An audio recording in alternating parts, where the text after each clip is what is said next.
What's good, everybody?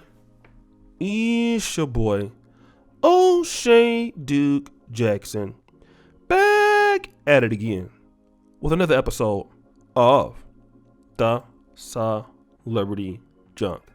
Guys, if you can remember this story I did about 2 weeks ago, revolving Karen Superhead Steffens.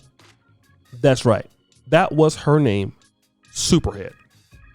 You can imagine what that means. She now goes by the name Elizabeth Ovenson. Now, she was dating this celebrity chef, Kwame Onwauchi. I know I messed her name up, brother. I don't know. Sorry about that. She said that she was pregnant. And again, she is very unstable and in her 40s and getting pregnant by a guy that is like in his 30s. Obviously, the guy doesn't care anything about her. He's trying to get away from her. He's even tried to get a situation where he sent her attorney orders to leave him the hell alone.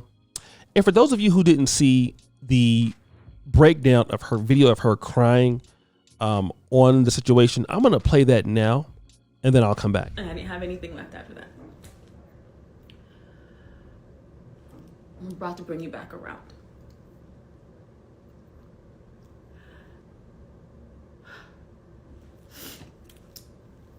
I got a cease and desist letter yesterday demanding that I don't talk about this. But if there's one thing that I know about truth, is that I am well within my right to discuss my experiences. So I'm going to discuss them. The cease and desist letter I got yesterday was from attorneys representing Kwame Onwauchi, and it's full of bullshit. And I know where they got their. Of course, they got their information from him. And I can just see how he manipulated them into thinking certain things. So I'm going to go through point by point. I'm going to go through point by point. I'm going to talk about this because I'm not going to take down posts. I got to take down my pregnancy post. It's my pregnancy. I got to take that. I can't talk about it at all. I can't mention him at all. It's not how any of this works for me. So let's go through it.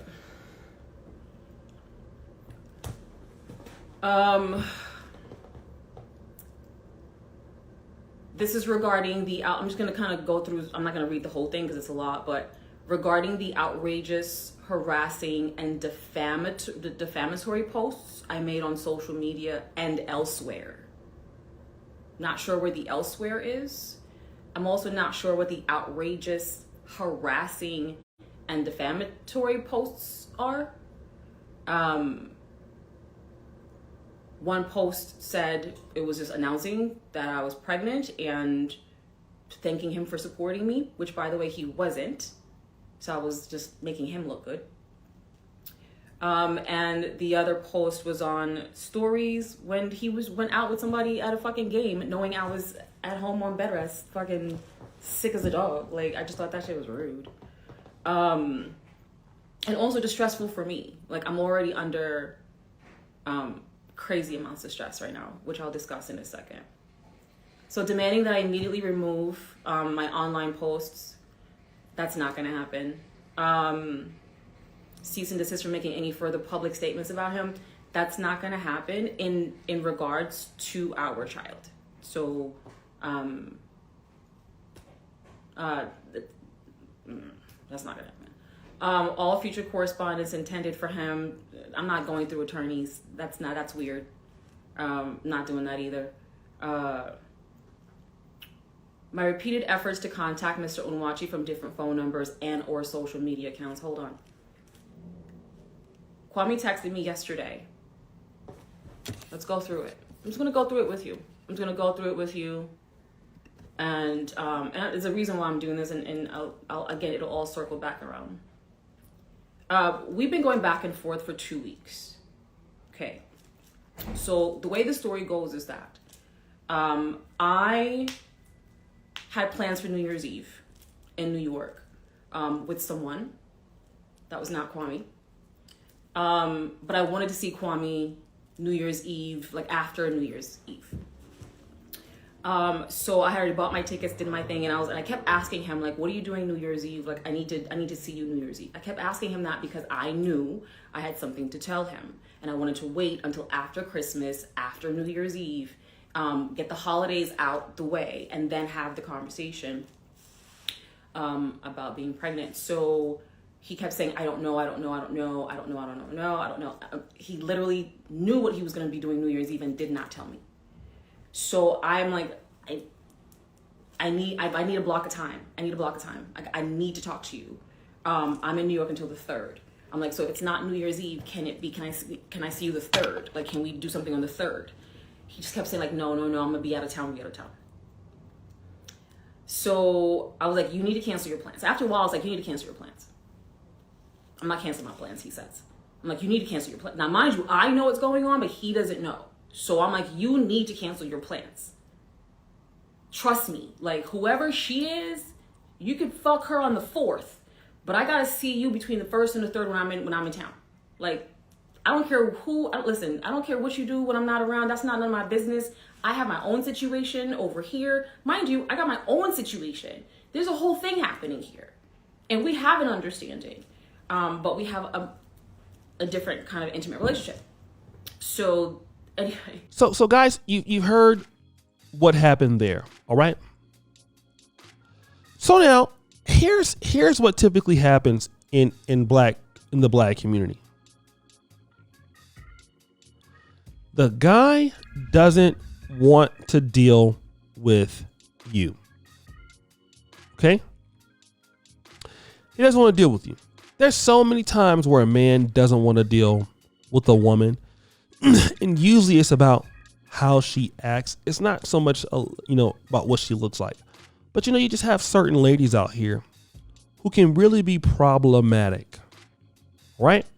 And if you're a problematic woman, a man's going to want you to go, especially if he can replace you. Very simply. And in this case, it seems like she was nothing more but a glorified booty call. The guy is tired of her. All right. Now, what is she going to do now? Because she says he's the father of the baby. She wrote this. Just book my tickets home because F America. I don't even know why I'm here. Home. Where's home? The U.S. Virgin Islands. Okay. She's going there. Now she posted this. I told Kwame if he refused to consider my feelings, wants, and needs that I refuse to consider his. That includes my refusal to be silenced on this high-risk journey. So F it. We'll blur out that F word. No one gets what they want, so I guess what constitutes abandonment and the stress that comes with it back on bed rest of me doctor's orders. Okay, so now let's move away. Basically you're never going to see your kid again. Right? Now you said you have a boyfriend, which is ridiculous. You have a boyfriend. So you said. But whatever the case yields, what you're saying is, you know what? It doesn't matter because I want to be with this guy who doesn't like me. By the way, this is a guy who wants nothing to do with you. Now I'm going to leave the country. I don't know why I'm here. I want you guys to consider some facts here. First of all, who are you having sexual intercourse with? I think a lot of you guys should consider that. All right. He says it's not his kid. I'm not sure. I don't know. But I want you to think about that.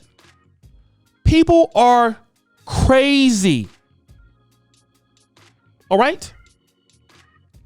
Crazy. Does it make sense, guys? Crazy. It's insane. Okay? And you guys are out here dealing with these chicks. I don't know why. I don't know why. But you guys got to get it together. Because certainly it's going to be so bad, bro. Imagine this is your baby mama. And what if you are the kid's father? It's all bad news. All bad. Everything becomes terrible. I've seen women like this ruin guys' life. All right? I've seen it. I've seen it dead on. I've seen it dead on. Guys basically destroy everything based on that. All because you're dealing with a chick who's completely insane. Insane, guy. And again, you don't have to listen to me. Please don't. Please don't listen to me. Just find out for yourself. Find out for yourself. You'll find out that it's terrible. It's bad. And this lady doesn't want to take any accountability for her actions. Again, you got dumped. But guys, what do you think? It's your boy, O'Shea Duke Jackson, back at it again with another episode of The Celebrity Junk. Appreciate you for all that you do. Subscribe, hit the bell. We're out.